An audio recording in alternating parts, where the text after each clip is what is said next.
Blankets? None. Firewood? Scarce. Comfort? A forgotten concept. Tonight we journey into the heart of the Mongol Empire, not on horseback, but in the dead of winter inside a drafty felt tent where warriors tried to sleep through the howling winds of the steppe. No walls to block the frost, no soft bed to ease the aches, just frozen armor, chapped skin, and the brutal price of conquest. Sleep here wasn't rest, it was survival. If softly spoken struggles from long-lost worlds help you wind down, you're in the right place, my friend. Subscribe now and hit the bell icon to follow more strange and shivering tales through the quiet corridors of history, one sleepy step at a time. Before we continue, I'd love to know, where are you listening from? And what time is it for you right now? It's always amazing to see how far our quiet little stories are reaching. You wake before dawn in the depths of a Mongol winter camp, and immediately you understand why the saying goes that the steppes teach you to suffer before they teach you to live. Your breath forms crystals in the air, even inside your gur, despite the central fire that burned through the night. The felt walls, thick as your forearm and layered with the accumulated wisdom of generations, cannot entirely keep out the cold that seeps through every gap, every fold, every imperfection in the ancient construction. The temperature outside hovers at -30 degrees Celsius, but inside your circular felt dwelling, it barely reaches above freezing. You can feel the cold radiating up through the layers of felt carpets beneath you where you've slept, wrapped in sheepskins and whatever additional furs your family could gather during the autumn slaughter. Your feet, despite being wrapped in thick felt socks and shoved deep into your sleeping furs, ache with that particular cold that penetrates to the bone and stays there, a constant companion through the endless months of winter on the Mongolian steppes. The first task of each dawn is to revive the fire that represents the difference between survival and death. You move carefully in the dim light filtering through the smoke hole at the top of the gyre, your joints stiff from the cold that never truly leaves your body during these months. The dried animal dung that serves as fuel, primarily from horses and cattle, sits stacked near the central fire pit, each piece carefully selected and saved from the previous autumn. Zendman travel explains that this fuel, known as argol, burns slowly and provides steady heat, but it requires constant attention and feeding to maintain adequate warmth. You blow gently on the embers, coaxing them back to life with the patience. That winter teaches everyone who survives it. The smoke rises through the central opening in the roof, carrying with it some of the warmth you desperately need. But this is the price of survival. You cannot have heat without losing some of it to the sky above. The morning ritual of fire tending becomes a meditation on the delicate balance between having enough fuel to survive and conserving enough to last until spring, a calculation that weighs constantly on every family's mind through the long winter months. As the fire grows stronger, you begin to feel sensation returning to your extremities, that painful tingling that signals blood flowing back into fingers and toes that spent the night retreating from the cold. Your family begins to stir around you, your parents, siblings, perhaps grandparents if they've survived previous winters, each person emerging from their own cocoon of furs and felt with the same slow, careful movements of people whose bodies have adapted to conserve every possible bit of energy and warmth. The work of the day begins immediately because there is no luxury of lingering in warmth when survival depends on constant activity. Someone must venture outside to check on the animals, to break ice on the water sources, to gather more fuel for the fire. Someone must prepare the morning meal from the stores of preserved meat and dried dairy products that represent the difference between life and death during these months. Every task is performed with the knowledge that exposure to the outside air, even for brief periods, represents a genuine threat to life and limb. Your father, if he is the one assigned to venture outside first, wraps himself in layers that transform him into a shapeless bundle of fur and felt. The traditional deal, a thick robe lined with lamb fur, serves as the foundation of winter clothing, but over this goes additional layers. A heavy coat for the coldest days, thick pants, and the crucial gutal boots made from durable leather with felt lining. Zendman Travel notes that traditional Mongolian boots are specifically designed with thick felt or fur lining to provide insulation against the snow and ice that cover the ground for months. Even with all these layers, exposure to the outside air brings immediate shock. The wind on the steppes carries a bite that penetrates any gap in clothing, finding its way through the smallest openings to steal warmth from the body. The wind-chill factor makes temperatures that are already dangerous feel even more lethal, and in blizzard conditions visibility drops to almost nothing, making even short journeys between the gyre and animal shelters treacherous undertakings that require careful navigation and constant awareness of direction. Inside the gyre, the women of the family begin the careful process of preparing breakfast from the winter stores. The diet during these months depends heavily on preserved foods, dried meat that was sliced thin and hung during the autumn slaughter, dairy products like arul that have been dried into hard, nutrient-dense cakes, and whatever frozen meat can be carefully rationed from the family's winter supply. The dried meat, similar to jerky, provides essential protein, while the dried dairy products offer fats and calories necessary to maintain body heat in the brutal cold. Water presents its own constant challenge. Sources freeze solid, requiring daily work to break through ice that forms anew each night. The family must maintain a supply of ice or snow near the gyre to melt for drinking water, cooking, and the minimal cleaning that winter conditions allow. Even this simple task of melting snow or ice requires precious fuel, adding another layer to the careful calculations that govern every aspect of winter survival. The children in the family learn early that winter is no time for careless behavior. Every movement outside the gyre must be planned, every venture into the cold must have a specific purpose, and every moment of exposure must be minimized. They watch their parents and older siblings with careful attention, absorbing the hundreds of small lessons that determine whether someone survives their first winter or becomes another casualty of the steppes' harsh teaching methods. Yet even in the depths of this survival-focused existence, there are moments of warmth beyond the physical. The family gathers around the central fire, sharing stories that have been passed down through generations, maintaining the oral traditions that connect them to their ancestors who survived countless winters before them. These stories often carry practical wisdom disguised as entertainment.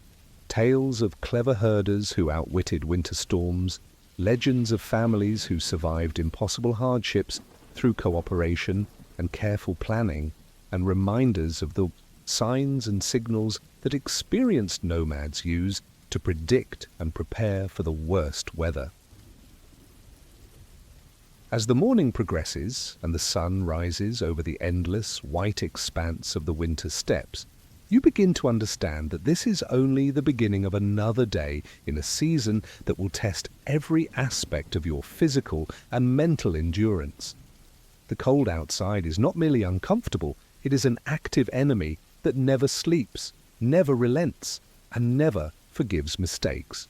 Yet somehow, through careful preparation, traditional knowledge, and the constant cooperation of the entire family, people do survive these months, emerging in spring with a deep understanding of what human beings can endure when they must. But as you sit near the fire, feeling the warmth on your face while cold radiates up from the ground beneath you, you cannot help but wonder how the family will maintain this delicate balance between survival and exhaustion for the many weeks of winter that still lie ahead, and what will happen when the first real blizzard of the season arrives to test every preparation they have made. The blizzard arrives without warning in the third week of your winter camp, and immediately you understand why experienced herders speak of winter storms with the same reverence they reserve for death itself. The wind begins as a whisper that gradually grows into a howl and then into something beyond sound, a physical force that shakes the jer's wooden frame and tests every knot, every seam, every carefully planned aspect of your shelter's construction. You huddle with your family around the central fire as the storm builds outside, feeling the jer strain against guy ropes and stakes that anchor it to the frozen earth. The felt walls, normally rigid and stable, flex and bend with each gust of wind, and you can hear the sharp crack of ice forming where your breath meets the cold felt near the walls. Outside, the temperature has dropped to negative 40 degrees Celsius, and the wind drives that cold through every microscopic gap in your shelter's construction. The sound of the wind becomes a constant presence, a howling that penetrates not just your physical space, but your mental state as well. It's impossible to ignore, impossible to think around, impossible to pretend that this is merely weather rather than a force that could easily kill you if your shelter fails.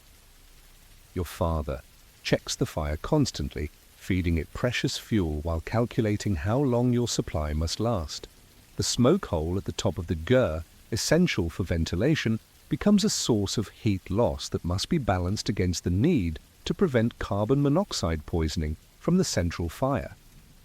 As the hours pass, snow begins to accumulate around the base of the gur, and this brings both benefit and danger. The snow acts as additional insulation, helping to seal gaps where cold air might enter, but it also adds weight to the structure and creates the risk that your shelter could become completely buried. Someone must venture outside periodically to clear snow from the entrance and ensure that ventilation remains adequate, but these brief forays into the storm represent genuine risks to life. Your mother prepares what may be the last hot meal for several days, carefully rationing the family's water supply and using every piece of available fuel to maximum advantage. The meal consists primarily of preserved meat and dairy products, foods that can provide maximum calories and nutrition while requiring minimal preparation. The dried meat is tough and requires extensive chewing, but it offers essential protein and fats that help your body generate heat internally. The rule, those rock-hard pieces of dried dairy, must be sucked and slowly dissolved in the mouth, but they provide concentrated energy that can sustain you through periods when heating water for cooking becomes impossible. Outside, you can hear the muffled sounds of the animals struggling against the storm. The horses, those hardy survivors that form the foundation of nomadic life, stand with their backs to the wind, their thick winter coats covered with ice, but their bodies generating enough heat to survive exposure that would kill humans in minutes. Wikipedia describes how Mongol horses are simply allowed to graze freely on the steppe, digging through snow to find forage in winter, but during severe storms like this one, even they must rely on their remarkable adaptations to survive without human intervention. The sheep and goats, less hardy than the horses, cluster together in whatever shelter they can find. Some families construct simple snow shelters called uvulju for their animals, but in conditions like this, the animals must primarily depend on their own ability to generate shared warmth through huddling. The survival of these animals represents the survival of the family, since they provide meat, milk, and wool that make human life possible on the steppes. As night falls during the blizzard, the darkness becomes absolute. There is no light except the glow of your central fire, and the world beyond your jer's walls ceases to exist in any meaningful way. The storm creates a complete sensory isolation that can be profoundly disorienting. Time loses its normal meaning. when you cannot see the sun or distinguish between day and night by any means other than the family's internal rhythms and the gradually diminishing supply of fuel. Sleep during a blizzard requires a different kind of courage than sleep during normal winter nights. You must trust that your shelter will hold, that your fire will not die out completely, and that you will wake in the morning rather than succumbing to the cold during the night. Family members take turns tending the fire, ensuring that someone remains awake throughout the night to feed fuel to the flames and monitor the condition of the shelter.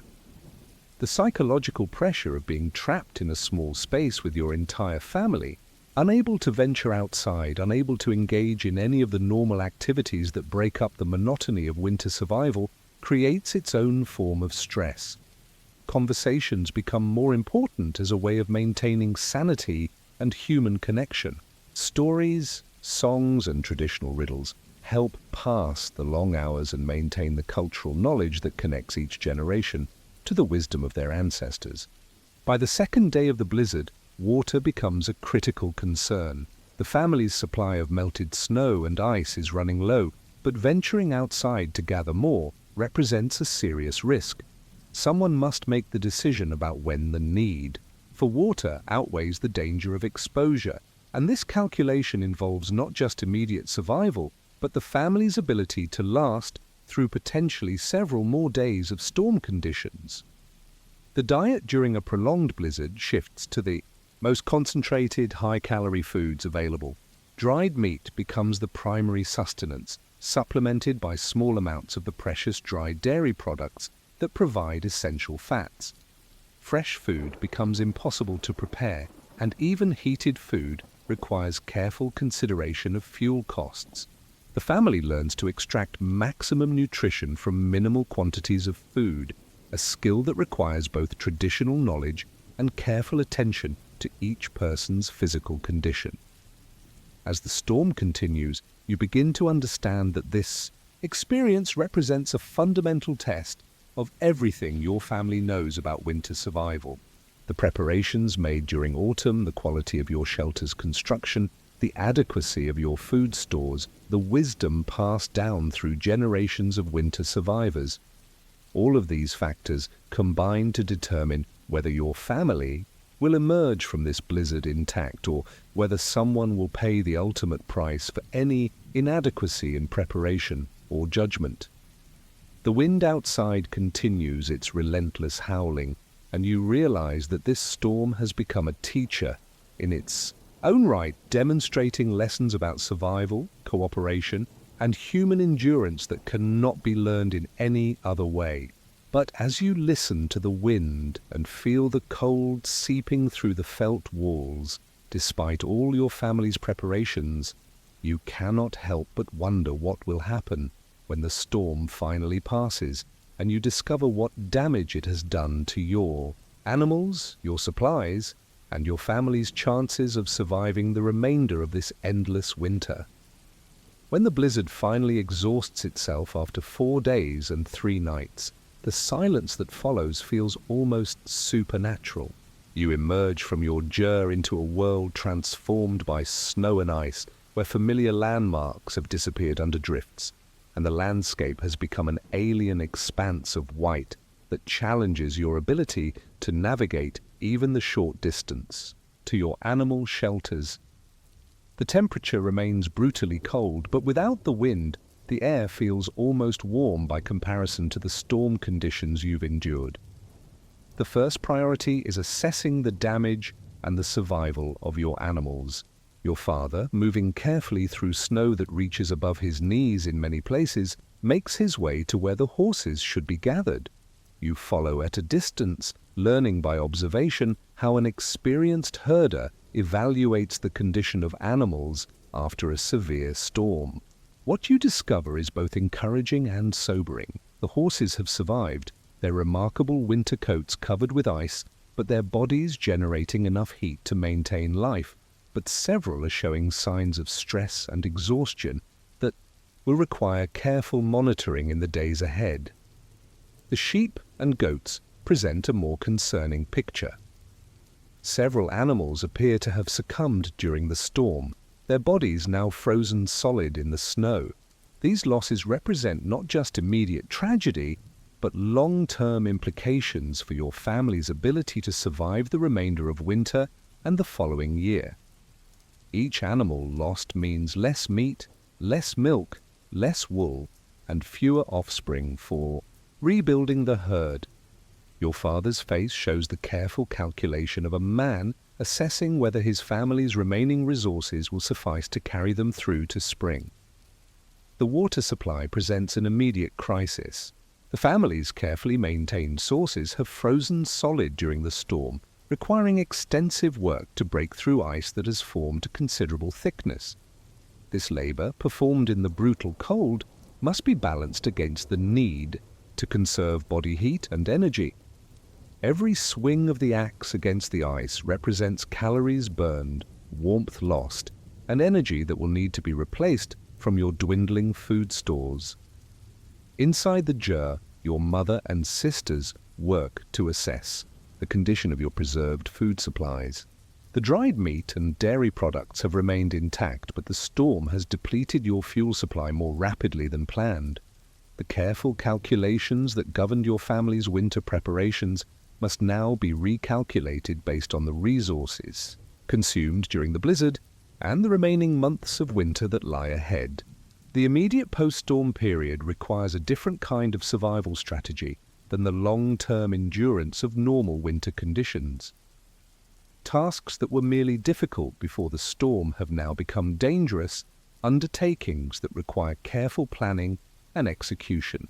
Gathering fuel, breaking ice for water, checking on distant animals, and maintaining the basic infrastructure of survival all must be accomplished by people who are already weakened by days of minimal food, interrupted sleep, and constant stress. You begin to understand that winter survival is not merely about enduring cold temperatures, but about managing a complex system of interdependent resources and needs that can be disrupted by a single, severe storm.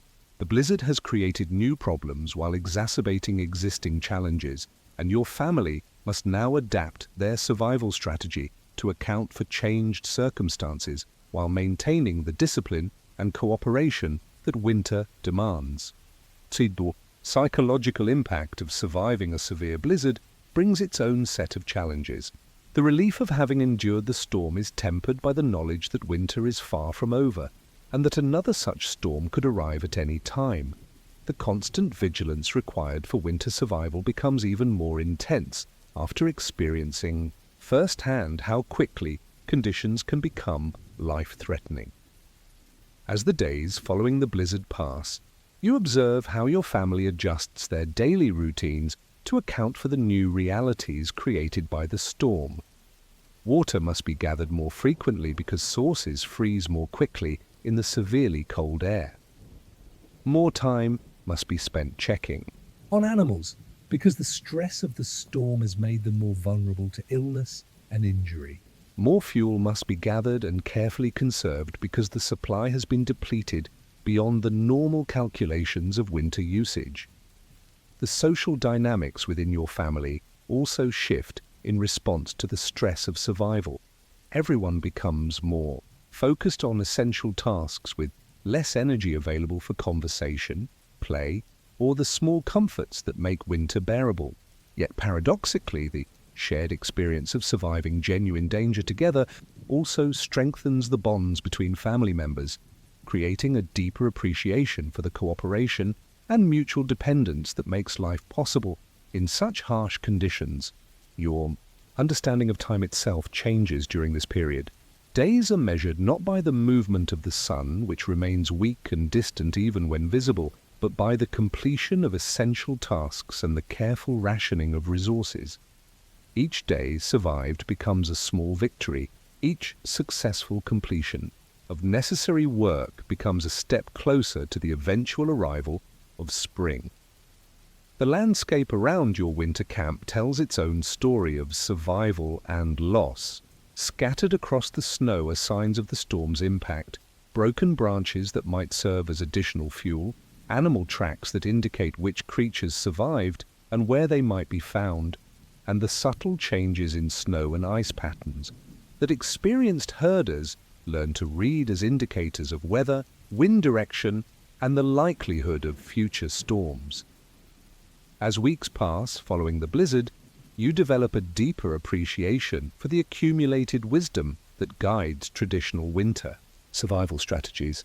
Every practice, every tradition, every piece of inherited knowledge represents generations of trial and error, survival and loss, gradual refinement of techniques that can mean the difference between life and death when conditions become extreme. You also begin to understand that winter survival is ultimately a community endeavor that extends beyond individual families. Other herder families in the area face similar challenges, and the informal networks of cooperation and mutual assistance that characterize nomadic society become essential resources during the most difficult periods. Information about weather conditions, the location of surviving animals, and the availability of resources get shared among families as a form of collective survival strategy. But as you settle into the long routine of surviving the remainder of winter, you realize that the blizzard has taught you something profound about the relationship between human beings and the natural world, something about the narrow margins that separate survival from disaster, and something about the remarkable capacity for endurance that people discover within themselves when facing conditions that test the very limits of what human beings can survive. And yet, even as you gain this hard-won wisdom, you cannot help but wonder how the experiences of winter survival have shaped not just individual families, but entire armies and empires that learn to use winter as both ally and weapon in their conquest of the world. You march with Batu Khan's army across the frozen Volga in the bitter winter of 1240, and immediately you understand why the Mongols chose the deepest cold as their ally in conquering the world. The ice beneath your horse's hooves is thick enough to support not just your mount and your equipment, but the thousands of warriors, horses, and the endless supply trains that follow behind you. What had been an impassable barrier during warmer months has become a highway leading directly into the heart of European resistance, and you feel the peculiar mixture of excitement and dread that comes with winter warfare on this scale. Your horse, one of the hardy steppes breed that forms the foundation of Mongol military might, moves with confidence across the ice that would terrify animals bred in gentler climates. These horses, products of countless generations of survival in the harsh conditions of the Mongolian steppes, possess adaptations that make winter warfare possible. Wikipedia describes how Mongol horses are simply allowed to graze freely year-round, digging through snow to find forage, developing the hardness and endurance that allows them to carry warriors across frozen rivers and through snow-covered landscapes that would stop conventional armies. The logistics of moving an army through winter conditions requires a completely different approach than warm-weather campaigning. HistoryNet explains how each Mongol soldier operates with a string of 5 horses, allowing constant rotation to prevent exhaustion and maintain the mobility that gives Mongol forces their decisive advantage. In winter conditions, this horse management becomes even more critical, as exposure and fatigue can quickly incapacitate animals that are essential not just for transportation, but for the army's very survival.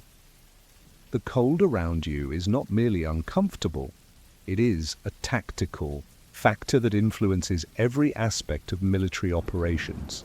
At temperatures approaching negative 30 degrees Celsius, metal weapons become painful to handle without proper protection, leather equipment becomes brittle and prone to cracking, and human endurance is tested in ways that peaceful winter survival never demands. Yet these same conditions that challenge your army create even greater difficulties for the enemies you are approaching, settled peoples who lack the lifetime of winter adaptation that every Mongol warrior carries. Your equipment reflects generations. of refinement for exactly these conditions.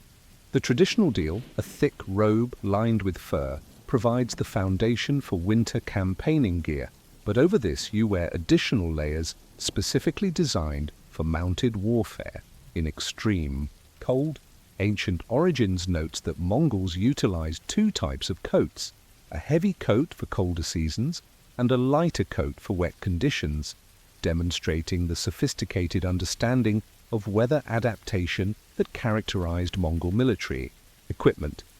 The lamellar armor that protects your vital organs has been specifically adapted for winter warfare. The overlapping plates that deflect arrows and bladed weapons are constructed to allow freedom of movement even when worn over multiple layers of winter clothing. The leather bindings that hold the armor together have been treated with fats and oils that prevent them from becoming brittle in extreme cold, and the entire system has been designed to provide protection while allowing the rapid mounting and dismounting that characterizes Mongol tactics. Your weapons present their own challenges. In winter conditions, the composite bow that forms the heart of Mongol military technology must be carefully maintained to prevent the cold from affecting its flexibility and power. The bowstring, made from sinew and hair, requires protection from moisture and extreme temperature changes that could cause it to snap at a critical moment. Your arrows must be kept warm and dry, and the iron points must be regularly checked for the brittle cracking that extreme cold can cause in metal weapons. The army around you moves with the organization that has made Mongol forces nearly unstoppable across much of the known world. Units of 10, 100,000 and 10,000 maintain their structure even in the challenging conditions of winter marching, with each level of command responsible for ensuring that their subordinate units remain functional despite the hardships of the season. The decimal organization that characterizes Mongol military structure becomes even more important in winter, when the loss of even a few men from exposure or accident can compromise the effectiveness of an entire unit. Supply logistics during winter campaigns operate on principles refined through decades of winter warfare experience. Each warrior carries dried meat and fermented mare's milk that can sustain him for extended periods without requiring the fires and cooking that might reveal the army's position to enemies. The sheep that travel with the army provide fresh meat when conditions allow, but the preservation and rationing of food supplies requires constant attention from commanders who understand that hunger can defeat an army more quickly than any enemy action. Water supplies present constant challenges during winter campaigns. Rivers and streams freeze solid, requiring the army to break through ice to access drinking water for both men and animals. The process of melting snow or ice for drinking water requires fuel and time that may not be available during rapid marches or when concealment is essential.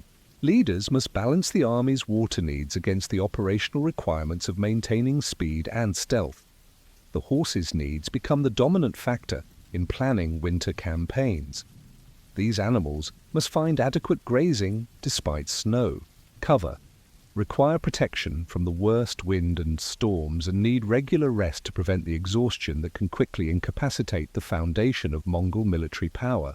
HistoryNet describes how the Mongol army's mobility depends entirely on the availability of grass for the horses, and winter campaigns must be planned around areas where the animals can successfully forage. The psychological impact of winter warfare affects every level of military organization. The constant cold, the challenges of maintaining equipment, the difficulty of basic tasks like eating and sleeping, and the knowledge that exposure can kill as quickly as enemy weapons create stress that must be managed through discipline, leadership, and the shared understanding that comes from a lifetime of winter survival. Yet these same hardships that challenge Mongol forces create even greater difficulties for enemies who lack winter warfare experience. As your army approaches the borders of European territories, you begin to understand how winter becomes a weapon. that amplifies every advantage the Mongols already possess. The mobility that allows Mongol forces to appear suddenly where enemies least expect them becomes even more decisive when winter conditions make rapid movement impossible for conventional armies. The endurance that allows Mongol warriors to campaign for months without traditional supply lines becomes overwhelming when winter makes foraging and resupply nearly impossible for settled populations. The intelligence that flows back to your commanders tells a story of European forces struggling with winter conditions that your army treats as normal operating environment. Reports describe enemies retreating to winter quarters, abandoning frontier positions that become impossible to supply, and consolidating forces in fortified positions that must be heated and supplied through months of harsh weather.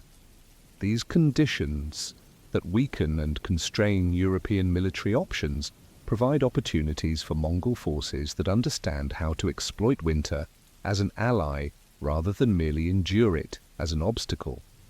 But as you ride across another frozen river, feeling the ice crack and shift under the weight of the army crossing behind you, you cannot help but wonder how even Mongol forces, adapted as they are to winter warfare, will maintain their effectiveness through the months of campaigning that lie ahead, and what challenges await when winter conditions must be balanced against the demands of siege warfare and the occupation of territories that cannot be abandoned when spring arrives.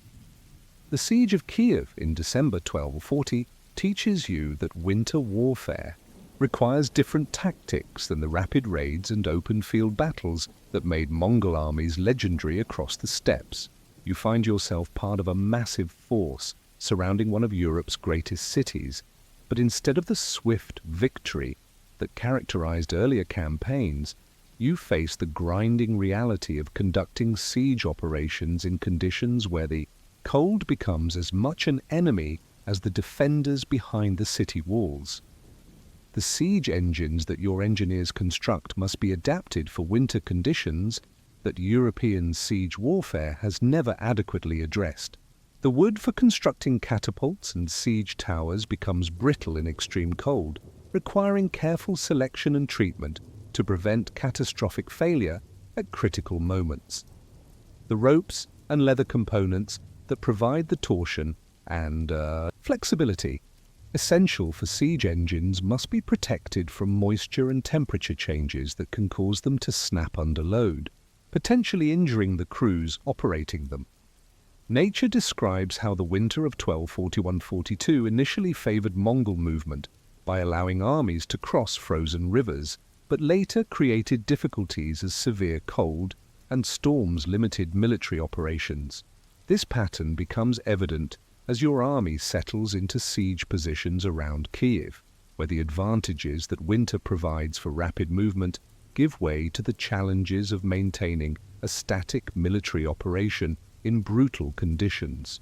The logistics of supplying a siege army through winter months requires organizational capabilities that few military forces in the world possess. Your commanders must coordinate the movement of food, fuel, equipment, and reinforcements across hundreds of miles of winter landscape while maintaining the supplies necessary to keep tens of thousands of warriors and horses functional in conditions that can quickly become life-threatening. The Auruz, the convoy of women, children, flocks, and supply wagons that accompanies Mongol armies, becomes even more essential during winter sieges, providing the base of operations that allows military forces to maintain effectiveness over extended periods. The horses that form the foundation of Mongol military power face particular challenges during siege operations. Unlike the rapid campaigns where armies move constantly across fresh grasslands, siege warfare requires maintaining large numbers of animals in relatively confined areas for extended periods. The horses must be rotated through available grazing areas, provided with supplemental feeding when snow prevents normal foraging, and protected from the worst weather conditions that can quickly weaken animals whose fitness is essential for military success. Your daily routine during the siege reflects the adaptation of Mongol military practices to the demands of winter warfare. Morning begins with checking your equipment for damage caused by overnight freezing, ensuring that your weapons remain functional and your armor has not been compromised by the expansion and contraction that extreme temperature changes can cause. Your horse must be carefully inspected for signs of injury, illness, or the dangerous condition known as exhaustion hypothermia that can quickly incapacitate animals exposed to winter conditions without adequate protection. The siege tactics employed during winter operations require modifications that account for seasonal conditions. The traditional Mongol preference for psychological warfare becomes even more effective when enemies face not just military pressure, but the additional stress of maintaining defenses during winter months. The sounds of the attacking army, the constant activity, the construction of siege works, the movement of horses and men continue throughout winter nights when defenders must remain alert despite conditions that make standing watch a test of endurance rather than merely vigilance. The arrows that form the primary weapon of Mongol forces present special challenges during winter siege warfare. The composite bows that give Mongol archery its devastating effectiveness must be kept at consistent temperatures to maintain their power and accuracy. Bowstrings require protection from moisture and cold that can cause them to snap at critical moments. The arrows themselves must be kept warm and dry, and their iron points checked regularly for the cracking that extreme cold can cause in metal weapons. Fire becomes both weapon and liability during winter siege operations. The incendiary arrows and siege engines that can break enemy morale and destroy defensive structures must be carefully managed in conditions where wind, snow, and extreme cold can make fire difficult to control. Yet the same fire that poses risks to attacking forces creates even greater challenges for defenders who must fight fires while maintaining defenses in conditions that make effective firefighting nearly impossible. The civilian population of Kiev, trapped within the city walls as winter deepens, faces pressures that your commanders understand will eventually prove decisive. The food supplies that might sustain a city through a summer siege become inadequate when winter increases caloric requirements while preventing resupply. The fuel needed for heating becomes as critical as food for survival, and the psychological pressure of facing both military attack and winter hardship simultaneously creates conditions that few populations can endure indefinitely. Your understanding of siege warfare expands as you observe how winter conditions affect every aspect of military operations. The construction of siege works must account for ground that freezes solid, making digging difficult and requiring specialized techniques for excavation. The movement of heavy equipment becomes more challenging when wheels and axles must function in conditions that can freeze lubricants and make metal components brittle. The coordination of multiple siege engines requires communication methods that function despite wind, snow, and the sound-deadening effects of winter weather.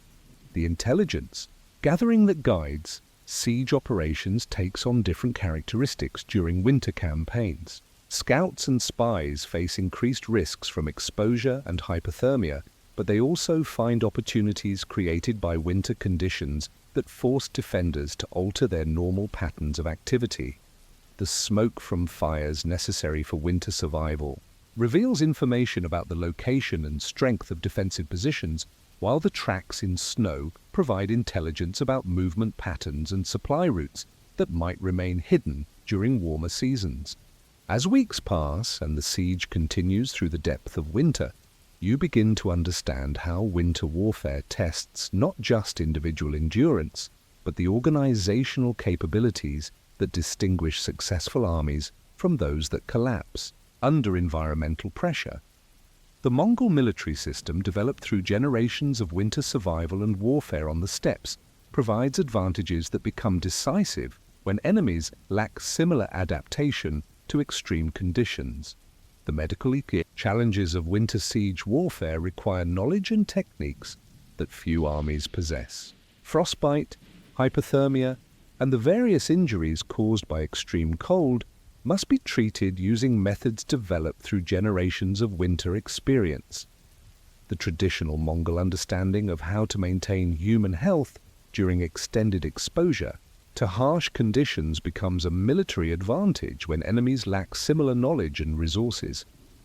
But as you watch the siege engines hurling stones at Kiev's walls while snow swirls around the battlefield, you cannot help but wonder how long even Mongol forces can maintain the complex logistics and organization required for winter siege warfare, and what new challenges will arise when spring arrives and the strategic situation changes from the grinding attrition of winter operations to the rapid movement and decisive battles that summer campaigning demands.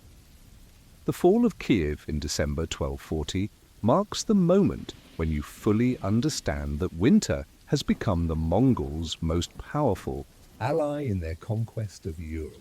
As your army pours through the breached walls into a city weakened by months of siege and winter hardship, you witness firsthand how the combination of Mongol military superiority and seasonal environmental pressure can break the resistance of even the most formidable European strongholds. The aftermath of the siege reveals the devastating effectiveness of winter warfare against enemies unprepared for its demands. The civilian population that emerges from the city shows the physical effects of enduring both military pressure and winter conditions simultaneously. The gaunt faces of people whose food supplies proved inadequate for the increased caloric demands of cold weather, the injuries and illnesses caused by inadequate heating and shelter, and the psychological exhaustion of people who have spent months facing the dual threats of enemy action and environmental extremes. Your army's organization during the transition from siege warfare to occupation demonstrates the sophisticated logistics that make extended winter campaigns possible. The same supply networks that sustained your forces during months of siege operations now must be reconfigured to support the administration of conquered territory while preparing for continued campaigning as winter deepens. HistoryNet explains how Mongol forces maintained their effectiveness through careful management of horse strings and supply convoys, capabilities that prove essential when winter campaigns require both military action and territorial administration. Wudit, intelligence that flows to your commanders from across the theater of operations, tells a story of European forces retreating to winter quarters, abandoning frontier positions, and consolidating defensive efforts around major strongholds that can be supplied and heated through the winter months. This pattern of winter withdrawal creates opportunities for Mongol forces that remain capable of movement and offensive action, despite conditions that have forced conventional armies into seasonal inactivity. The horses that carry your army forward through the conquered territories display the remarkable adaptations that make winter campaigning possible. These animals, bred and trained on the Mongolian steppes, continue to find adequate forage by digging through snow to reach the dried grasses beneath, maintaining the mobility that gives Mongol forces their decisive advantage.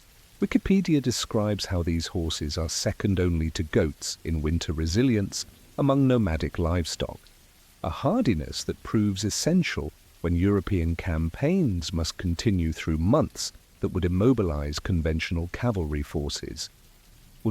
Strategic situation as winter deepens reveals how seasonal warfare creates opportunities that extend far beyond immediate military victories. European kingdoms that might coordinate effective resistance during campaigning season find themselves isolated by winter conditions that make communication and mutual support nearly impossible.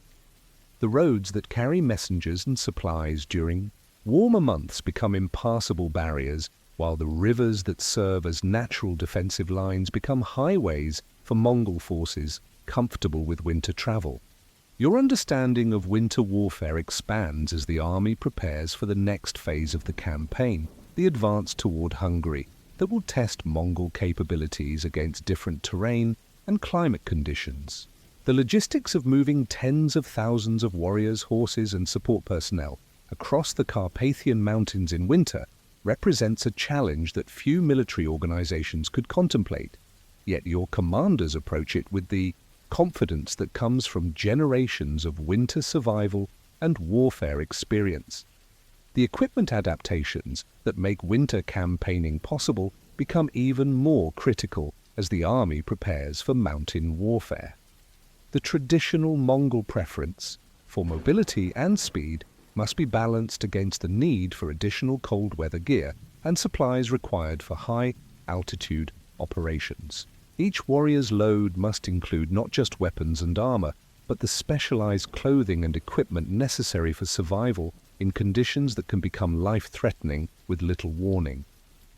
The psychological impact of successful winter campaigning extends beyond immediate military effects to create terror that weakens enemy resistance before battles begin. Reports from European territories describe populations fleeing at news of approaching Mongol forces, abandoning defensive positions, and supplies that could have been used for winter resistance. The reputation for invincibility that Mongol armies have earned through successful winter operations becomes a weapon in itself, causing enemy forces to retreat or surrender rather than face the prospect of winter warfare against superior opponents. As your army moves westward from the ruins of Kiev, you observe how winter conditions amplify every advantage that Mongol forces already possess over their enemies. The superior mobility that allows Mongol armies to appear where least expected becomes overwhelming when winter makes rapid movement impossible for conventional forces. The endurance that allows Mongol warriors to campaign without traditional supply lines becomes decisive when winter eliminates the possibility of living off the land for armies lacking steppe survival skills.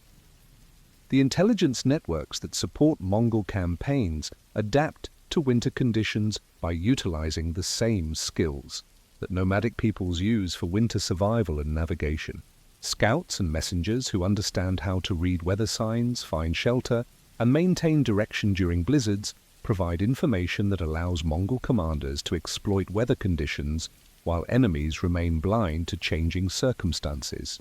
This informational superiority proves as important as military advantages in determining campaign outcomes. The medical knowledge that keeps Mongol forces functional during winter operations reflects generations of accumulated wisdom about human survival in extreme conditions. The traditional understanding of how to prevent and treat frostbite, hypothermia, and other cold weather injuries allows Mongol armies to maintain their strength while enemy forces suffer casualties from exposure and winter-related illnesses that can devastate unprepared military units. The transition from winter siege warfare to winter marching reveals the flexibility that characterizes Mongol military organization. The same forces that proved capable of maintaining complex siege operations for months can rapidly reconfigure for mobile operations, demonstrating the organizational adaptability that allows Mongol armies to exploit opportunities as they develop, rather than being constrained by rigid operational plans. As spring approaches and campaign conditions begin to change, you realize that the winter warfare capabilities that have given Mongol forces such decisive advantages will soon give way to different challenges and opportunities. The frozen rivers that served as highways will become barriers again, the snow that concealed movement will disappear, and the environmental factors that weakened enemy resistance will no longer provide the same degree of advantage.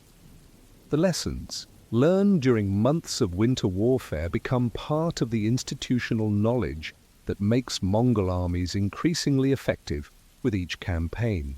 The techniques for maintaining equipment in extreme cold, the logistics for supporting large forces through winter months, and the tactical adaptations that exploit seasonal advantages all contribute to a military system that continues to evolve and improve through practical experience. Yet, as you march toward the next phase of the campaign, you cannot help but reflect on the human cost of winter warfare, not just among your enemies, but within your own ranks. The warriors who have endured months of extreme conditions, the horses that have carried you across frozen landscapes, and the complex supply networks that have sustained operations through the harshest season, all show the effects of sustained effort under conditions that test the limits of what human beings and animals can endure. But you also understand that these same hardships have forged your army into a force capable of achievements that would be impossible for troops lacking winter warfare experience, and that the coming spring campaigns will build upon the victories and territorial gains that winter operations have made possible, creating opportunities for conquest that extend far beyond the immediate objectives of any single campaign season.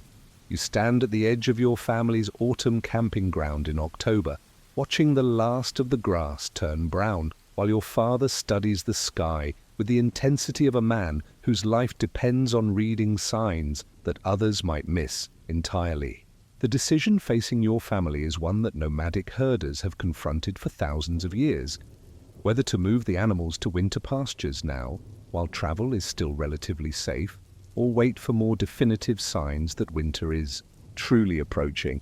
This choice, seemingly simple, will determine whether your family's animals survive the coming months, or become casualties of the brutal lottery that winter plays with all life on the steppes. Your father's calculations involve factors that settled peoples rarely contemplate. The condition of the animals after the summer and autumn grazing must be balanced against the distance to winter campsites and the energy that will be expended in the journey. The quality of grass at potential winter. Locations must be estimated based on previous year's experience and the current season's precipitation patterns. Most critically, the timing must account for the unpredictable nature of steppes weather, where a blizzard can arrive weeks earlier than expected and trap unprepared herders in locations that offer inadequate shelter. The animals themselves tell part of the story that guides your family's decision-making. The horses, those hardy survivors that form the foundation of nomadic life, show their readiness for winter through the thick coats they have developed during the autumn months. Wikipedia explains how Mongol horses are left untrimmed and unshod, developing the natural adaptations necessary for winter survival, including the long manes that provide essential warmth and the strong hooves that allow them to break through ice and dig through snow to reach buried grass. The sheep and goats require more careful evaluation, as their survival depends heavily on the quality of winter shelter and the adequacy of grass beneath snow cover. Country Studies describes how herders traditionally reduce herd size before winter by slaughtering animals thought unlikely to survive, a harsh calculation that balances immediate food supplies against the long-term sustainability of the breeding population.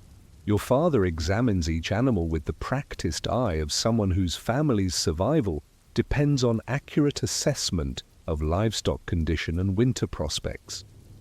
The cattle present their own challenges, being less hardy than horses but more valuable than sheep for their milk production and meat potential. These animals require the most protection from wind and storms, and their survival often determines whether a family will have adequate nutrition through the winter months. The traditional practice of providing minimal shelter, often just stone corrals that break the wind, reflects both the harsh realities of nomadic life and the accumulated wisdom of generations who learned to balance resource investment against survival outcomes. Your mother and sisters work to complete the autumn preparations that will determine your family's winter survival prospects. Zenmen Travel describes the extensive food preservation activities that nomadic families undertake before winter. The slicing and drying of meat to create jerky-like preserved protein, the production of arul from dried dairy products, and the careful stockpiling of essential supplies that must last through months when fresh food becomes impossible to obtain. The selection of winter campsite represents perhaps the most critical decision your family will make all year. Country Studies emphasizes that the key element in bringing a herd through winter is finding a location that combines reliable water sources with terrain sheltered from storms, but open enough for wind to blow snow off the grasses that animals must reach for survival. These sites are not randomly chosen, but represent generations of accumulated knowledge about microclimates, wind patterns, and the subtle environmental factors that can mean the difference between life and death during severe weather. The social aspects of winter site selection involve negotiations and agreements with other herder families whose traditional territories may overlap or adjoin your family's customary winter grounds.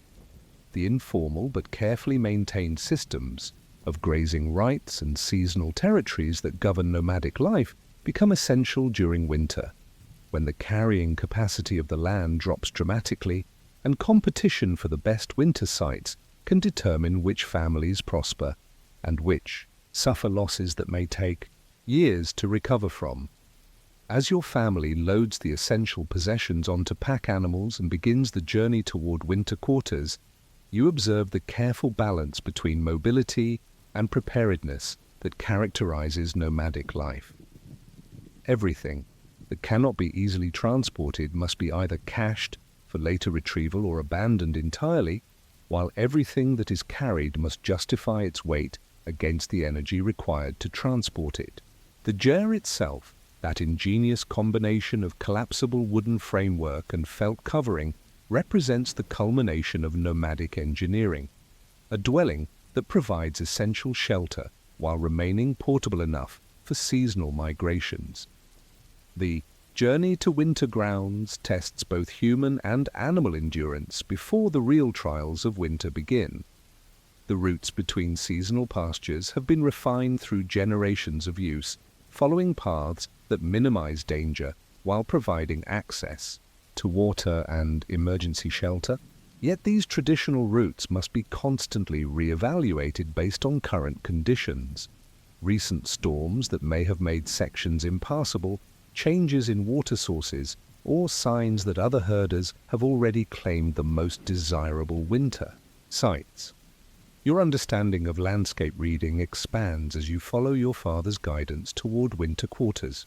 The subtle signs that indicate good winter camping, the direction of prevailing winds, the depth of grass beneath autumn's browning surface, the presence of natural windbreaks that can shelter both animals and dwellings, represent knowledge that cannot be learned from books but must be absorbed through years of experience and careful observation.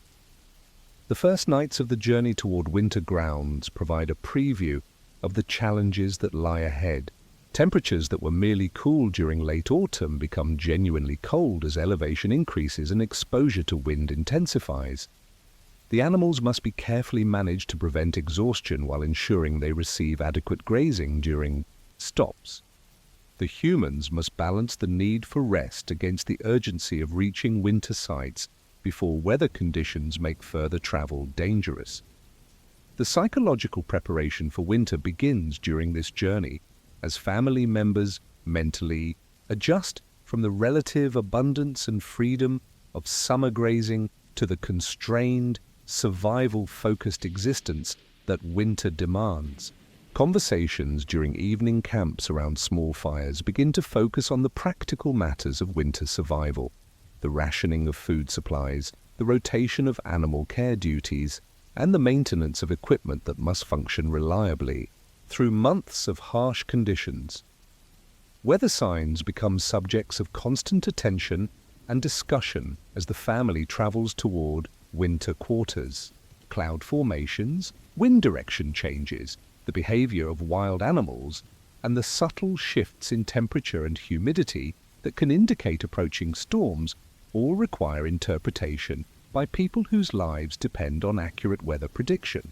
Your father teaches you to read these signs not as academic exercise but as essential survival skills that every nomadic herder must master.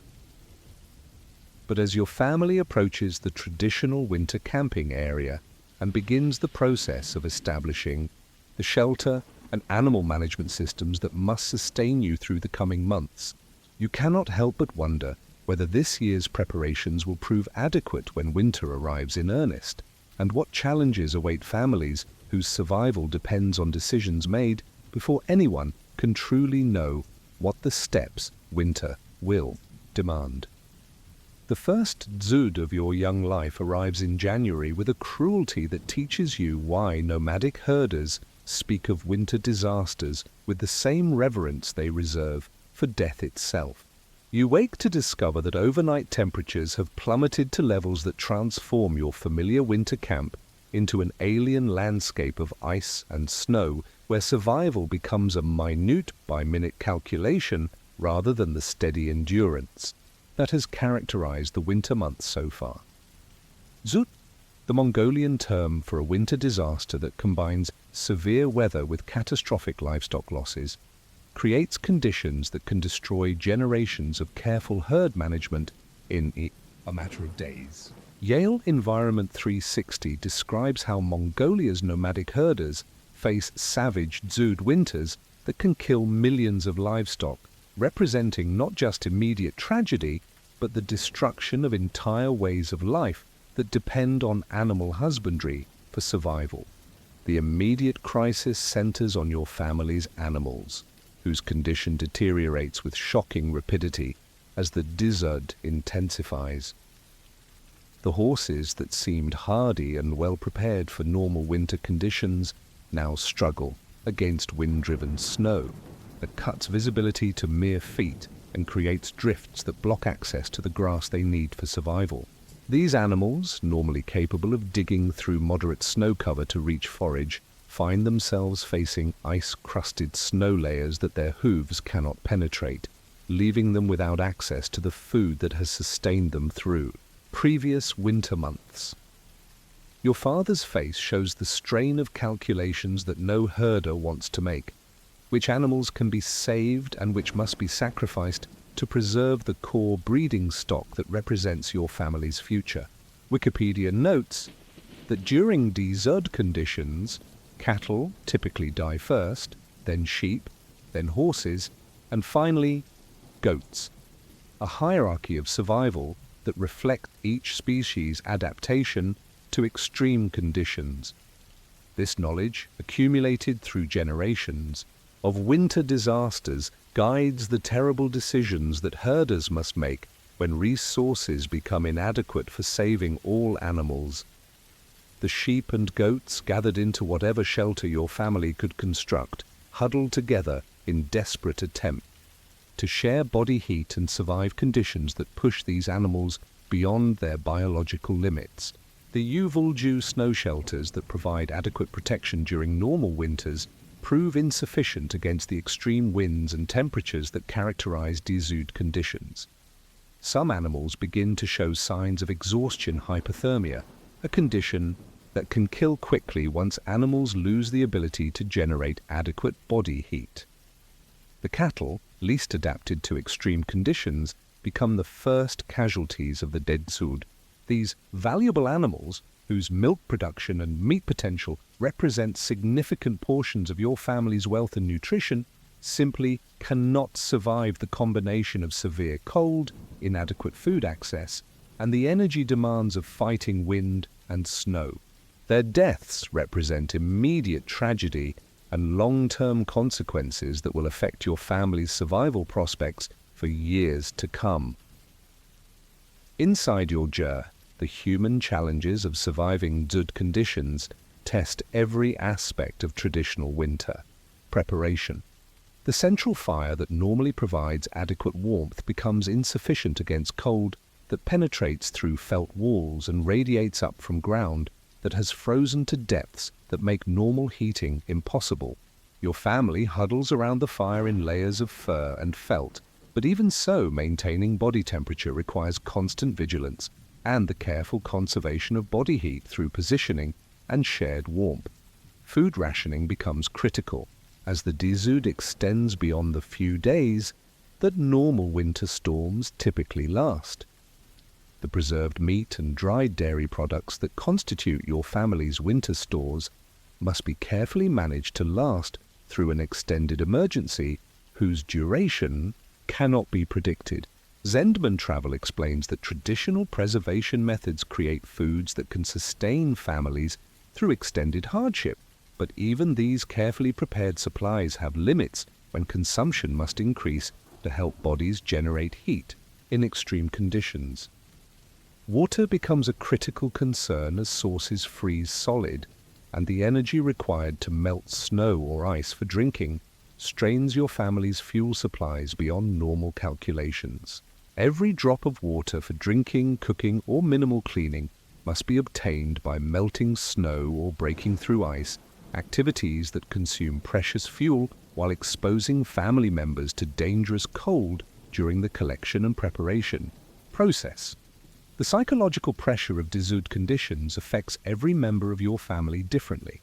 The adults carry the weight of understanding exactly how dire the situation has become, while trying to maintain the calm leadership that keeps the family functioning despite circumstances that could easily lead to panic or despair.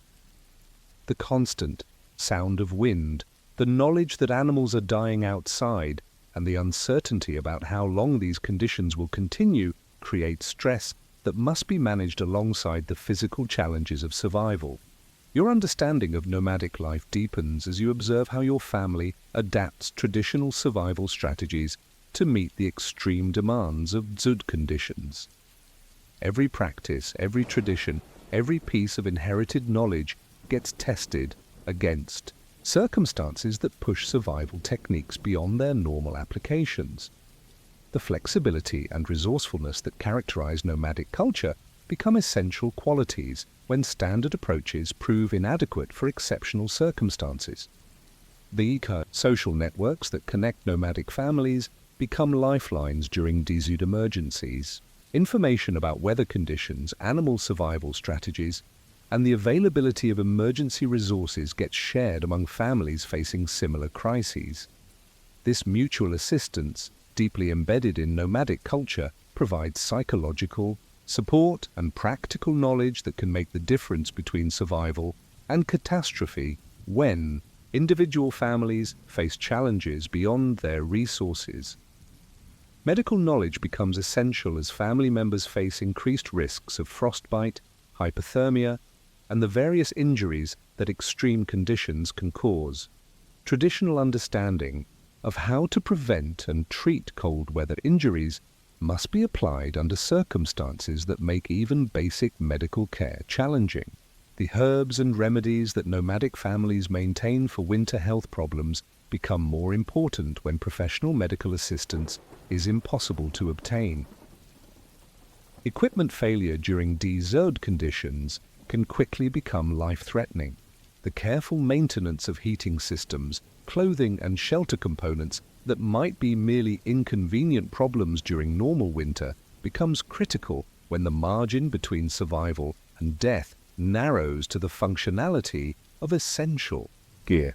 Your family works constantly to monitor and repair the systems that keep you alive, understanding that any significant failure could have catastrophic consequences.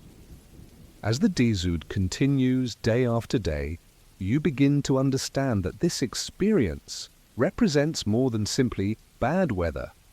It is a fundamental test of the entire nomadic way of life, a challenge that reveals both the remarkable resilience and the inherent vulnerabilities of people whose survival depends on their ability to work with natural forces that can become overwhelmingly hostile without warning. But as you listen to the wind howling outside your ger and feel the cold seeping through layers of felt and fur, despite your family's best efforts to maintain warmth, you cannot help but wonder how much longer your family's resources and endurance can sustain this level of survival pressure, and what losses you will discover when the dzud finally exhausts itself and reveals the full extent of its damage to your family's animals and future prospects. When the dzud finally breaks after 8 days of unrelenting cold and wind, the silence that follows feels like emerging from a nightmare into a world fundamentally changed by the experience. You step outside your ger into air that still burns your lungs with each breath, but no longer carries the knife-edge wind that made survival a minute-by-minute struggle.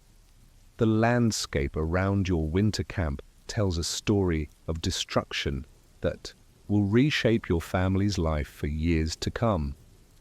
The animal losses become apparent as you and your father move through the areas where your livestock sought shelter during the worst of the storm.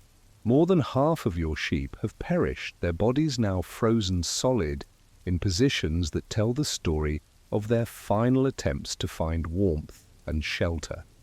The cattle, those valuable animals whose milk and meat represented significant portions of your family's wealth, have suffered nearly complete losses.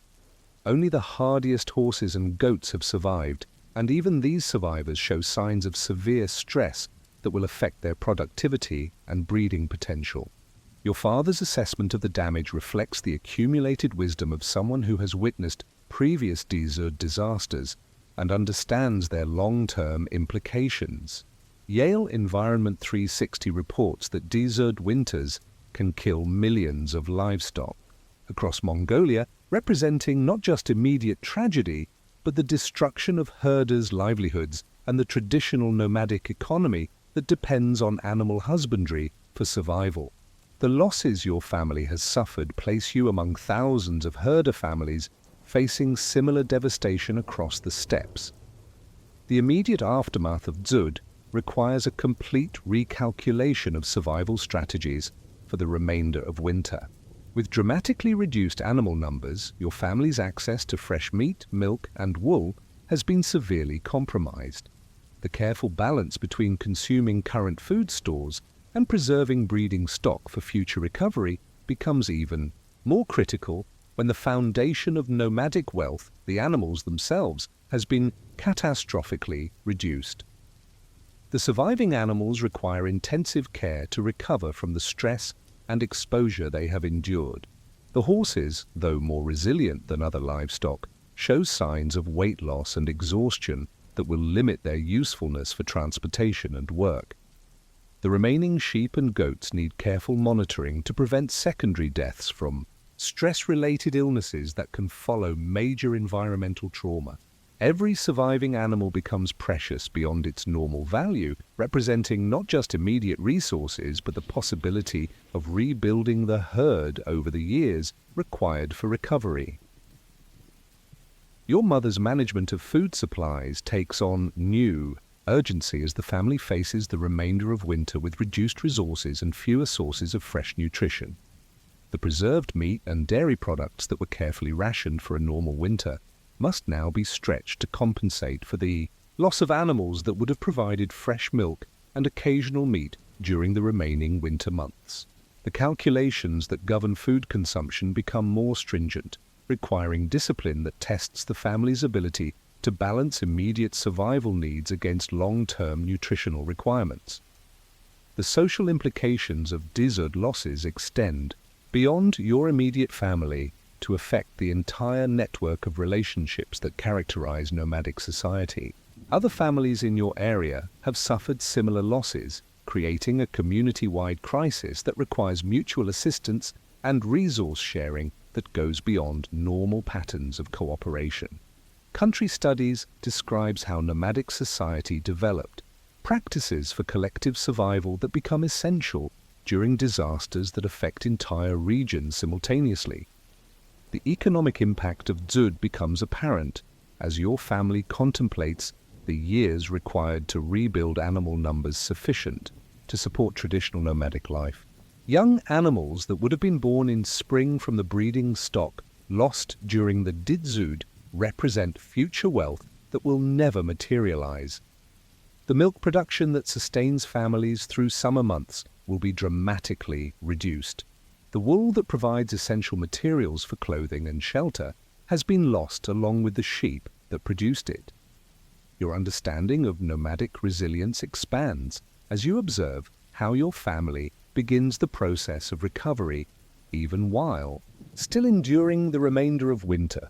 Traditional knowledge about rebuilding herds, alternative survival strategies, and the complex social networks that support families through disasters becomes practical education in how nomadic culture has survived countless similar crises throughout its history.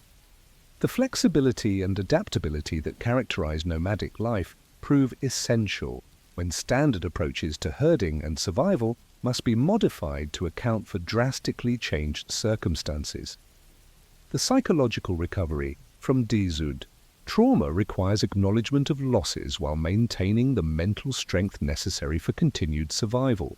The grief for lost animals must be processed alongside the practical planning required for family survival through the remainder of winter and the beginning of herd rebuilding in spring. This balance between mourning and practical action reflects the emotional resilience that nomadic culture has developed through generations of facing natural disasters. The lessons learned during Dzud recovery become part of the accumulated wisdom that guides future winter preparations. Your family's experience with extreme conditions provides knowledge about the limits of traditional survival strategies and the adaptations necessary for surviving disasters that exceed normal winter hardships. This experiential learning contributes to the evolution of nomadic practices that enable continued survival despite the harsh realities of steppe climate. Regional recovery from Dzud disasters reveals the interconnectedness of nomadic communities and the importance of mutual assistance during times of crisis. Families that have suffered fewer losses share resources with those more severely affected, creating informal support networks that help ensure community survival even when individual families face devastating setbacks.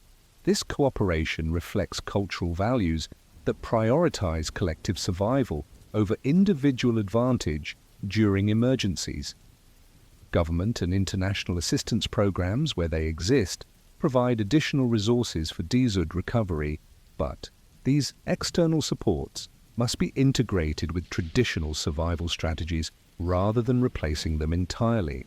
The combination of modern assistance with traditional knowledge creates opportunities for recovery that neither approach could provide alone, demonstrating how nomadic culture adapts to changing circumstances while maintaining its essential characteristics.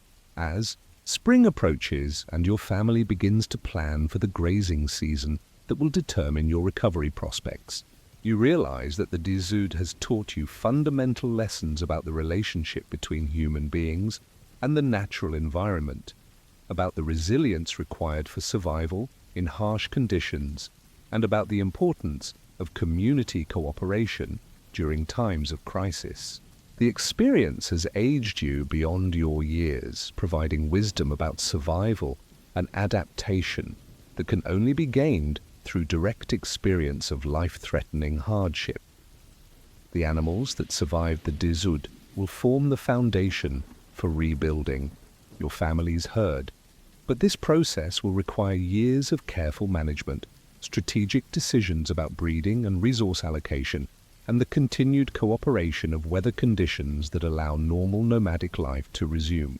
Yet as you help your father check on the surviving animals and plan for the challenges ahead, you understand that your family possesses both the traditional knowledge and the hard-won experience necessary to recover from this disaster and continue the nomadic way of life that has sustained your people through countless similar challenges throughout their history. You wake on the morning of the winter solstice in your family's jur to discover that even the deepest, coldest, most challenging day of the year carries with it the promise of light's return and the beginning of winter's slow retreat towards spring. This understanding, embedded in the seasonal rituals and cultural practices that have sustained nomadic peoples through countless harsh winters, transforms the solstice from merely another day of survival into a celebration of endurance and the approaching victory over winter's worst challenges. The preparation for winter solstice observances begins before dawn with activities that combine practical necessity with spiritual significance. Your mother rises early to tend the central fire that has burned continuously through the night, but today's fire tending carries additional meaning beyond the simple maintenance of warmth. The flames that keep your family alive also represent the eternal fire that connects your people to their ancestors and to the spiritual forces that govern the cycles of seasons, survival, and renewal that define nomadic life. The ritual cleaning and preparation of the jur that marks the solstice observance requires work that would be challenging under any winter conditions, but becomes particularly meaningful when performed during the year's coldest days. Every surface inside the circular dwelling receives attention. Every possession gets arranged according to traditional patterns that reflect the cosmology and spiritual beliefs that guide nomadic culture. This work, performed in conditions where water freezes almost immediately and exposed skin risks frostbite within minutes, demonstrates the priority that nomadic peoples place on maintaining cultural practices even when survival demands consume most available energy. Your father's morning inspection of the animals takes on ceremonial aspects that distinguish solstice observation from the routine animal care that governs daily winter survival. The horses, sheep, goats, and cattle that have sustained your family through the winter months receive not just practical attention, but recognition for their role in enabling human survival under conditions that would quickly prove fatal without the resources these animals provide. Wikipedia describes how nomadic peoples develop relationships with their animals that go beyond simple utility to encompass spiritual and cultural dimensions that recognize the interdependence between human and animal survival. The food preparation for solstice celebration requires careful balance between the desire to mark this significant day with special meals and the practical necessity of conserving winter food stores that must last through the remaining months until spring. Your mother and sisters work to prepare traditional dishes that utilize the preserved meat and dairy products that constitute your family's winter diet, but they arrange and present these familiar foods in ways that transform routine sustenance into ceremonial significance. The traditional booze, Mongolian dumplings, that require both preserved meat and the precious flour that families carefully ration through winter months, represent a significant expenditure of resources that demonstrates the importance of maintaining cultural practices even during the most challenging survival periods. Eternal Landscapes describes how winter festivals involve family-centered celebrations lasting several days, filled with traditional customs, booze, milk tea, and fermented mare's milk that connect families to cultural heritage that transcends immediate survival concerns. The milk tea that accompanies winter solstice observances carries particular significance during the depths of winter, when the animals that normally provide fresh milk have reduced production or have ceased lactation entirely. The preparation of this traditional beverage requires using preserved dairy products and careful rationing of tea supplies that must last through the remainder of winter. Yet the cultural importance of maintaining this ritual practice justifies the expenditure of precious resources, demonstrating how nomadic culture prioritizes spiritual and social needs alongside purely physical survival requirements. The storytelling traditions that characterize solstice celebrations provide both entertainment and education during the long winter nights that surround the year's shortest day. The tales passed down through generations carry practical wisdom about winter survival, historical accounts of how ancestors survived previous disasters, and spiritual teachings that help families maintain psychological resilience during the most challenging months of the year. These stories, told around the central fire while wind howls outside the jur, connect contemporary families to the accumulated wisdom and experience of countless previous generations who faced similar challenges and survived to pass along their knowledge. The music and songs that accompany winter celebrations must be performed using instruments that can function despite extreme cold and the constant moisture from breath and warmth inside the jur.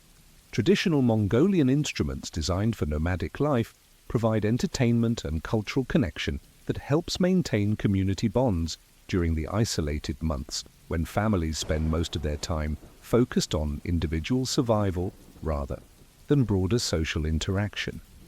The spiritual practices that mark the winter solstice reflect the complex religious traditions that combine shamanic beliefs, Buddhist influences, and folk practices developed specifically to address the challenges of nomadic life. Offerings to protective spirits, prayers for the welfare of animals, and rituals designed to encourage the return of spring warmth all demonstrate how nomadic spirituality addresses the practical concerns of people whose survival depends on forces beyond human control. The children's participation in solstice observances provides essential education about cultural values and practices that must be transmitted from generation to generation. The young people who will eventually become responsible for maintaining nomadic traditions learn not just the practical skills of winter survival, but the cultural knowledge that gives meaning and purpose to the endurance required for life on the steppes.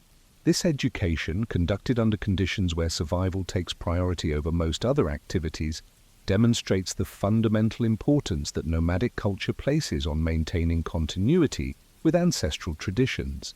The social aspects of winter solstice celebration require coordination with neighboring families, despite the isolation that winter conditions impose on nomadic communities.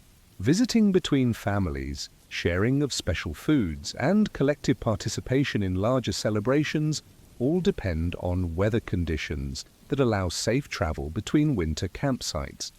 When conditions permit, these social gatherings provide essential psychological relief from the confined, survival-focused existence that characterizes most of winter life. The gift-giving traditions associated with winter celebrations require careful planning and resource management throughout the autumn months when families prepare for winter isolation. The small presents exchanged during solstice observances, often handcrafted items made from materials available to nomadic families, represent significant investments of time and creativity during seasons when every moment must be devoted to survival preparation. Yet these gifts demonstrate the priority that nomadic culture places on maintaining social bonds and expressing affection even under the most challenging circumstances.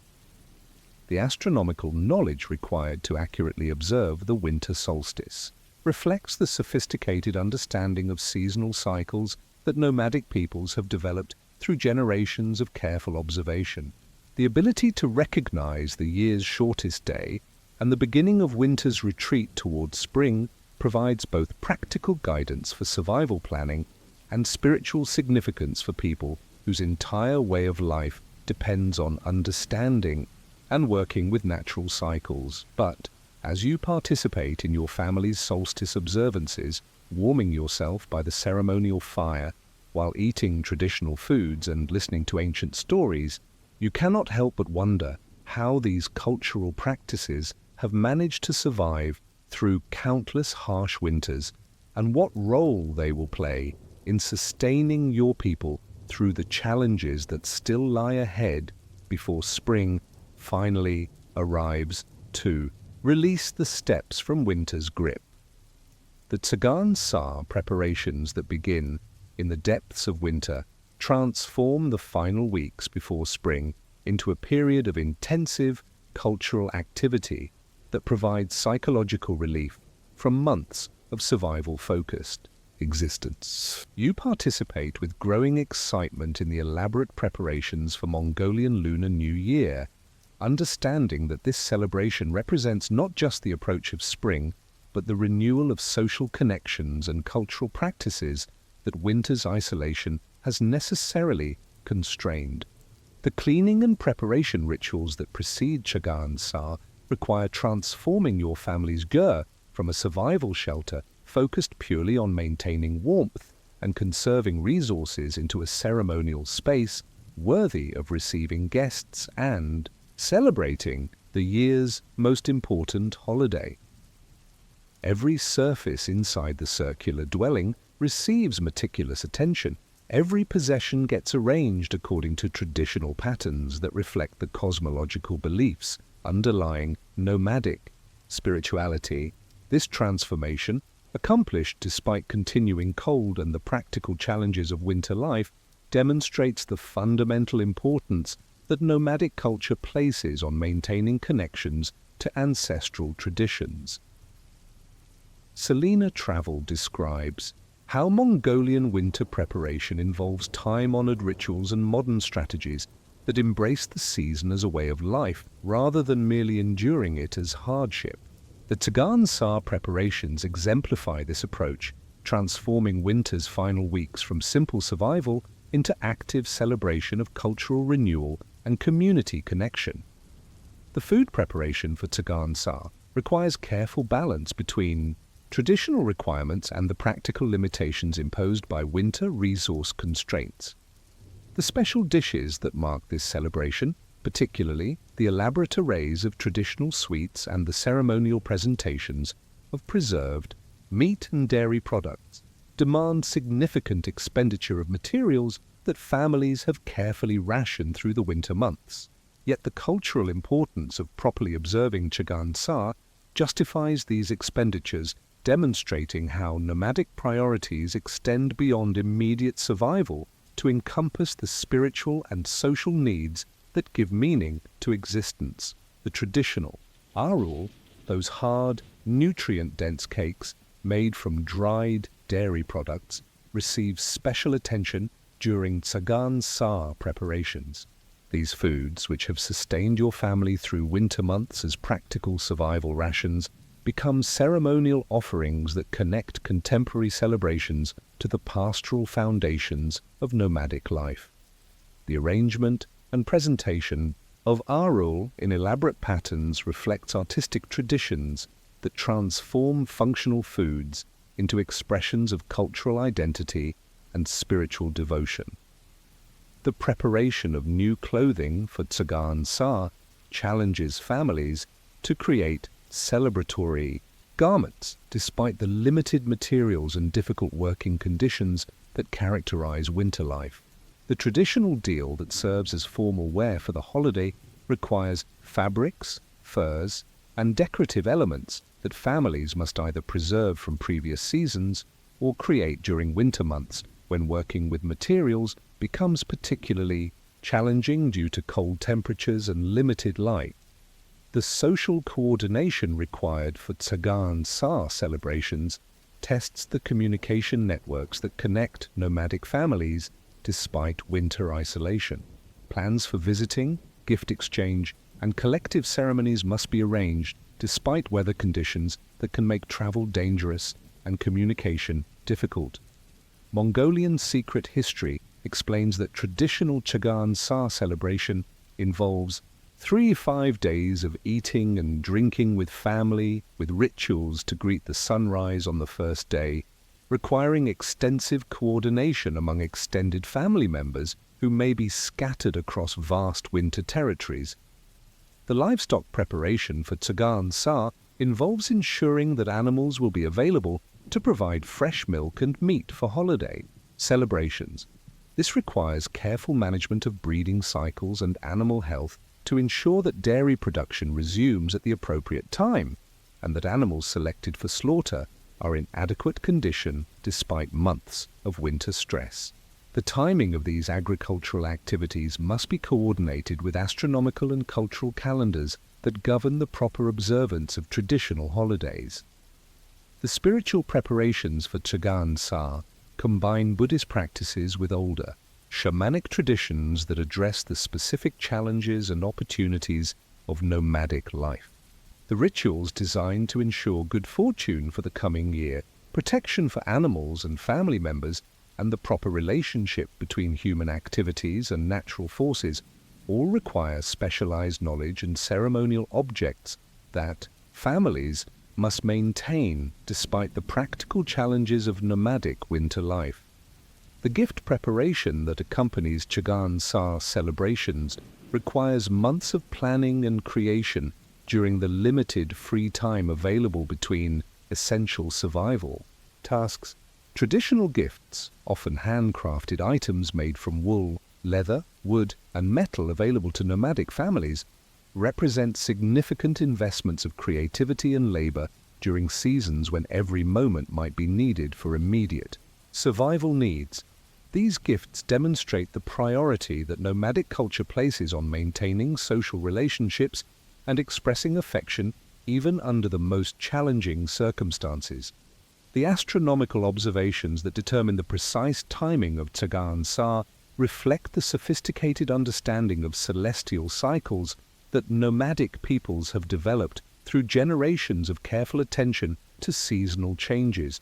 The lunar calendar that governs traditional holidays requires constant adjustment based on observations of moon phases, solar position, and the subtle environmental signs that indicate the approaching transition from winter to spring.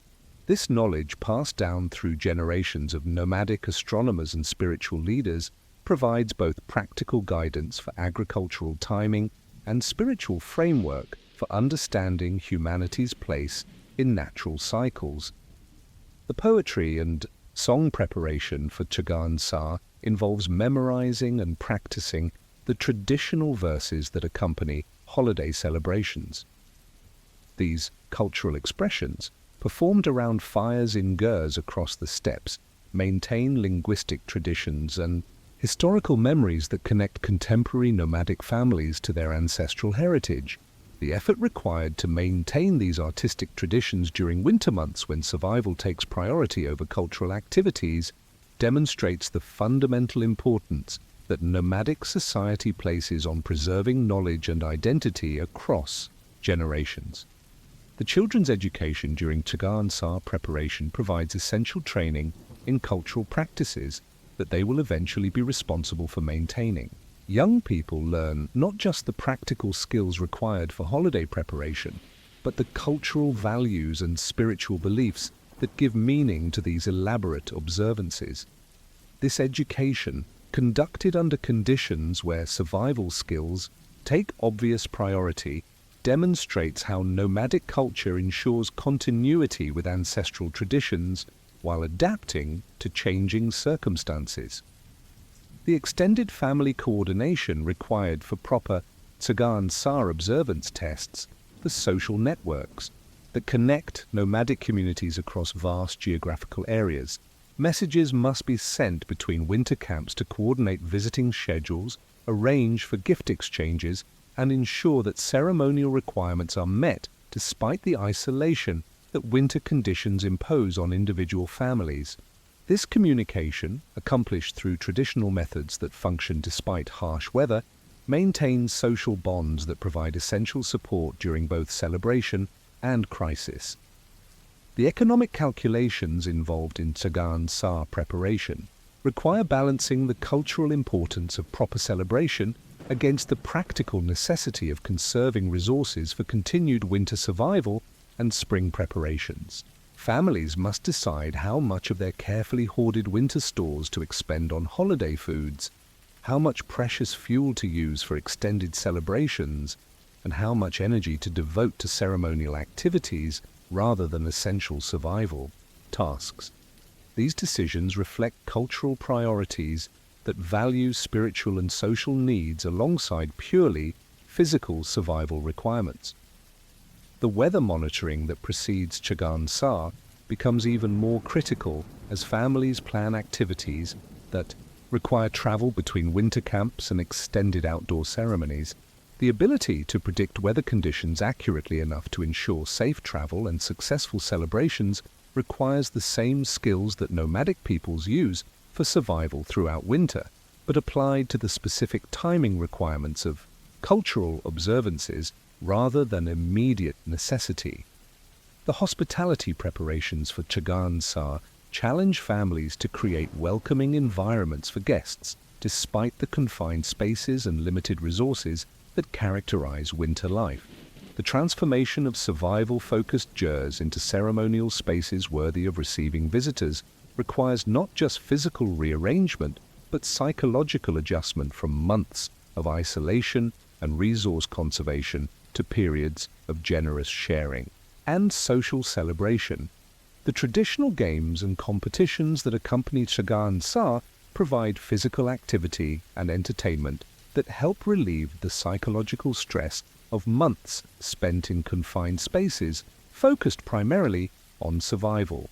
These activities, adapted for winter conditions and limited space, maintain physical fitness and competitive traditions that connect contemporary celebrations to the warrior heritage that characterizes nomadic history. But as you participate in the intensive preparations that transform winter's final weeks into anticipation of spring's return, you cannot help but wonder how your family will balance the energy and resources required for proper Tsagaan Sa celebration against the continuing demands of winter survival, and what role these cultural observances will play in providing the psychological strength needed to endure the remaining weeks before spring finally releases the steppes from winter's grip. The arrival of Tsagaan Sa itself transforms your winter camp into a center of celebration that temporarily overwhelms the survival-focused existence that has dominated the previous months.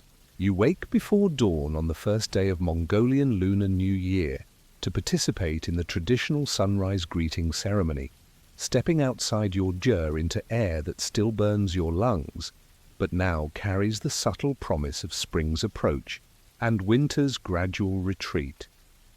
The sunrise ceremony that begins Tsagaan Sa requires your entire family to gather outside, despite temperatures that remain dangerous for extended exposure. Mongolian secret history describes how traditional celebration involves rituals to greet the sunrise on the first day, activities that connect families to astronomical cycles and spiritual beliefs that have guided nomadic life for countless generations. This ceremony, performed in conditions where exposure can quickly become life-threatening, demonstrates the fundamental importance that nomadic culture places on maintaining connections to celestial forces and seasonal renewal. The traditional exchange of greeting scarves and formal greetings that marks the beginning of Tsagaan Sa provides the first extensive social interaction your family has experienced since winter isolation began months ago. The elaborate protocols that govern these exchanges, the specific phrases that must be spoken, the precise manner of presenting gifts, the order in which family members receive acknowledgement reflect cultural values that prioritize respect, hierarchy, and social harmony even under conditions where survival normally takes precedence over ceremonial behavior. The feast that follows the morning ceremonies represents the most elaborate meal your family has prepared since autumn, requiring the expenditure of carefully hoarded winter stores and the preparation of traditional dishes that transform routine survival rations into ceremonial abundance. The booze dumplings that serve as the centerpiece of Tsagaan Sa dining require precious flour, preserved meat, and the fuel necessary for extended cooking, representing a significant investment of resources that demonstrates the cultural importance of proper holiday observance. Eternal Landscapes explains that Tsagaan Sa is a family-centered celebration lasting at least 3 days, filled with traditional customs, booze, milk tea, and fermented mare's milk. The preparation and consumption of these traditional foods during winter's depths requires careful resource management and demonstrates how nomadic culture maintains elaborate ceremonial practices even under the most challenging survival conditions. The key visiting between families that characterizes Tsagaan Sa celebration requires careful coordination of travel plans with weather conditions that can quickly become dangerous for anyone caught away from shelter during sudden storms. The traditional obligation to visit elder relatives and community leaders must be balanced against the practical risks of winter travel, creating decisions that reflect both cultural values and survival wisdom accumulated through generations of winter experience. The gift exchanges that accompany family visits provide opportunities to share resources and demonstrate social bonds that have been necessarily constrained during months of survival-focused isolation. The traditional presents, often handcrafted items made from materials available to nomadic families, represent significant investments of creativity and labor that families have managed to accomplish despite winter conditions that make any non-essential activity challenging. The children's participation in Tsagaan Sa celebrations provides essential education about cultural values and social practices that must be transmitted from generation to generation, despite the practical challenges of nomadic life. Young people learn not just the ceremonial behaviors required for proper holiday observance, but the cultural beliefs and historical knowledge that give meaning to these elaborate traditions. This education, conducted during one of the few periods when cultural activities take priority over immediate survival needs, ensures continuity with ancestral practices while adapting to contemporary circumstances. The storytelling and entertainment that fill the long Tsagaan Sa evenings provide psychological relief from months of survival-focused existence while maintaining oral traditions that carry practical wisdom, historical knowledge, and spiritual teachings. The tales told around ceremonial fires during holiday celebrations connect contemporary families to the accumulated experience of countless previous generations who faced similar challenges and discovered successful strategies for survival and cultural continuity. The music and poetry that accompany Tsagaan Sa observances maintain artistic traditions that might otherwise be lost during the practical focus required for winter survival. The traditional songs and verses performed during holiday celebrations preserve linguistic heritage, historical memories, and spiritual beliefs that define nomadic identity beyond the immediate necessities of herding and survival. The spiritual observances that mark Tsagaan Sa combine Buddhist practices with older, shamanic traditions that address the specific concerns of nomadic life. The prayers for good fortune in the coming year, protection for animals and family members, and proper relationships between human activities and natural forces all reflect religious beliefs that have evolved specifically to meet the challenges and opportunities of life on the steppes. The community aspects of Tsagaan Sa celebration strengthen social networks that provide essential support during both festive periods and survival crises. The renewed connections between families, the sharing of information about animal health and weather conditions, and the mutual assistance that characterizes holiday interactions all contribute to the collective survival strategies that enable nomadic communities to endure harsh conditions that would overwhelm individual families.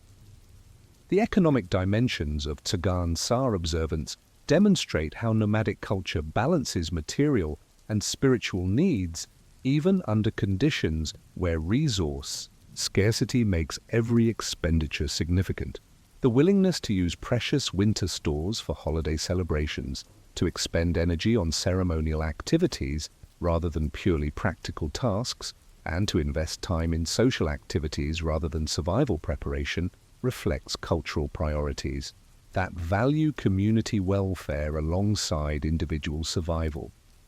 The transition from Tsagaan Sa celebration back to winter survival routine requires psychological adjustment that helps families endure the remaining weeks before spring arrives. The renewed social connections, the spiritual renewal that comes from proper religious observance, and the cultural continuity demonstrated through traditional celebrations all provide psychological resources that sustain families through the final phase of winter's challenges. As the 3-day celebration concludes and your family returns to the survival-focused existence that winter demands, you understand that Tsagaan Sa has provided more than temporary relief from harsh conditions. It has demonstrated the resilience of cultural practices that give meaning and purpose to existence even under the most challenging circumstances. The traditional knowledge maintained through these celebrations, the social bonds strengthened through communal observance, and the spiritual beliefs reinforced through religious practices all contribute to the remarkable ability of nomadic peoples to maintain their identity and values while adapting to conditions that test the very limits of human endurance. The approach of spring that Tsagaan Sa celebrates becomes more evident in the days following the holiday as subtle changes in light, temperature, and wind patterns signal winter's gradual retreat. Yet you also understand that weeks of continued survival challenges lie ahead before spring truly arrives, and that the cultural strength renewed through traditional celebrations will be essential for enduring whatever final tests winter may impose before releasing the steppes from its grip.